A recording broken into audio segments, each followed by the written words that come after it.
श्री हनुमान जी महाराज के बल का तो कोई पार नहीं। रावण बड़ा बलवान। एक दिन रावण हनुमान जी से बोला कि हमारी आपकी लड़ाई हो जाए। हनुमान जी बोले तैयार, पर फैसला कैसे होगा? बड़ी देर तक लड़ाई होगी, तुम भी बलवान और हम पर भी राम जी की कृपा है। रावण बोला लंबा वाला युद्ध नहीं, एक एक मुक्के का युद्ध, एक मुक्का मैं मारूंगा, एक तुम मारो। हनुमान जी ने कहा हम तैयार है। रावण पहले मुक्का तुम ही मारो। रावण बोला मैं क्यों, तुम क्यों नहीं? हनुमान जी बोले इसलिए कहीं हमने पहले मुक्का मार दिया तो पता नहीं तुम्हारी वारी आती भी है कि नहीं, तुम्हारी मन की मन में ही रह जाएगी, इसलिए पहले तुम ही। रावण ने पूरी शक्ति से मुक्के का प्रहार किया, पर तुलसीदास जी कहते हैं जान उठे कि कभी भूमि न गिरा। हनुमान जी घुटने के बल वीरासन में बैठे रहे, कुछ नहीं बिगड़ा। और रावण अपनी 20 आंखें बार बार बंद करे, फिर खोले, फिर। हनुमान जी ने कहा कि आश्चर्य मत करो, हम स्वस्थ हैं, पर अब तुम तैयार हो जाओ। रावण बोला तैयार ही हैं और कर भी क्या सकते हैं। हनुमान जी ने पूरी शक्ति से हाथ ऊपर उठाया मुक्के के रूप में। घबरा गए ब्रह्मा जी, शंकर जी। ब्रह्मा जी बोले रोको, कहीं मुक्का गिर गया और रावण मर गया तो राम जी का तो पूरा प्रोग्राम ही फेल हो जाएगा। उनकी रामायण पूरी होने दो, तुलसीदास जी की और लीला राम जी की पूरी होने दो। अब हनुमान जी हाथ नीचे करें, आवे ने ऊपर देखा तो ब्रह्मा जी हाथ जोड़े थे कि दया करो। हनुमान जी बोले तो थोड़ा सा स्वाद तो चखा देना चाहिए। तुलसीदास जी कहते हैं कि रावण साधारण वीर नहीं है, जो 10 शीस मही धर ईस को 20 भुजा खुली खेल ने हारो। और उस पर जब हनुमान जी ने प्रहार किया तो सो हनुमान हन्यो मुठिका, तो रावण को ऐसे लगा कि गिरिगो गिरिराज जो गाज को मारे हो, जैसे गिरिराज हिमालय पर वज्रापात हुआ हो। रावण धरती पर गिर गया, मूर्छित रहा बड़ी देर तक। बड़ी देर में आंख खोली तो बोला बड़े बलवान हो। हनुमान जी बोले बल तो इन्होंने देखने नहीं दिया, ब्रह्मा जी और शंकर जी ने। बल तो तब होता जब तुम बताने के लिए बचते ही नहीं। गोस्वामी जी लिखते हैं कपिबल विपुल सराहन लागा। हनुमान जी के बल की सराहना रावण करता है और किसी की नहीं करता। तुलसीदास जी उसी बात को कहते हैं रामदूत अतुलित बलधामा। परिचय रामदूत के रूप में और महिमा अतुलित बलधाम के रूप में। जब से हनुमान जी की पूंछ के द्वारा रावण की लंका जल गई तो उसने हनुमान जी की पूंछ को अपनी मूंछ से जोड़ लिया कि इस बंदर की पूंछ ने तो हमारी मूंछ नीचे कर दी। वो सोए जागे तो हनुमान जी की पूंछ दिखे उसे, आंख बंद करे तो पूंछ दिखे।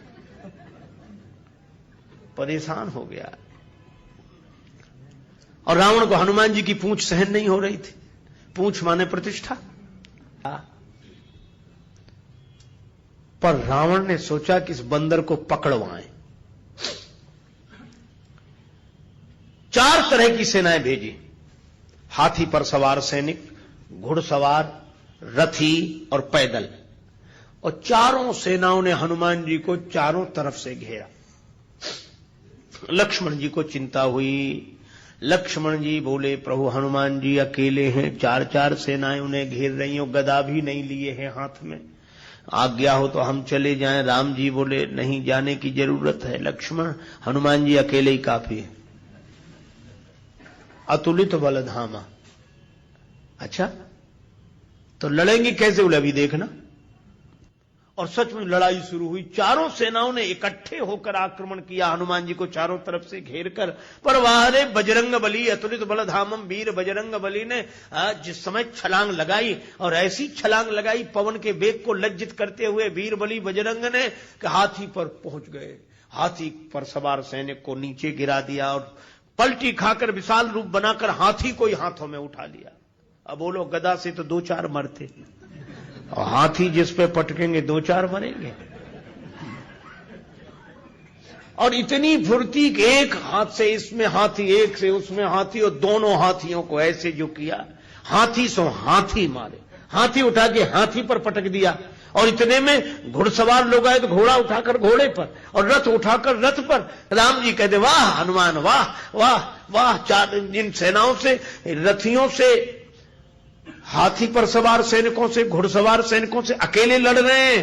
लक्ष्मण जी बोले कमाल कर रहे हैं हनुमान जी, 3-3 सेनाओं से हाथी को समाप्त कर देते हैं, दोनों मरते हैं। रथ जिस रथ पे पटके दोनों खराब, घोड़ा घोड़े पर पटके दोनों मर गए। लक्ष्मण जी बोले कमाल कर रहे हैं हनुमान जी। तुलसीदास जी बोले अतुलित बलधाम है। राम जी बोले लक्ष्मण और एक बात तो देखो, ये तो आगे का कमाल है, पीछे तो देखो। पीछे क्या? बोले पीछे पूंछ अपना कमाल कर रही। जो चक्कर में पड़ा, लपेटा पटका साफ किया, फिर दूसरे के लिए तैयार। और पूंछ की लंबाई निश्चित हो तो आदमी सोचे कि इस एरिया में मत जाना, खतरा है, पर ये पूंछ बढ़ भी जाए और घट भी जाए। कवितावली में रावण सोच रहा था सेनाएं इकट्ठी गई है तो बंदर को पकड़ के लाएंगी। एक बंदर 4 सेनाएं, न तो सेनाएं लौटी, संवाददाता लौटे, समाचार देने वाले। रावण ने कहा बंदर कहां है? संवाद देने वाले बोले बंदर तो वहीं। सेनाएं कहां? बोले साफ मर गई सेनाएं। हां, क्यों? कहा कि महाराज उस बंदर के सामने टिकना मुश्किल है, जो सामने गए टिके ही नहीं, जाते ही साफ हो गए। रावण बोला वो ना समझ थे जो सामने गए, सामने अगर नहीं टिक रहे थे तो पीछे से वार करते, चोर हमला करते।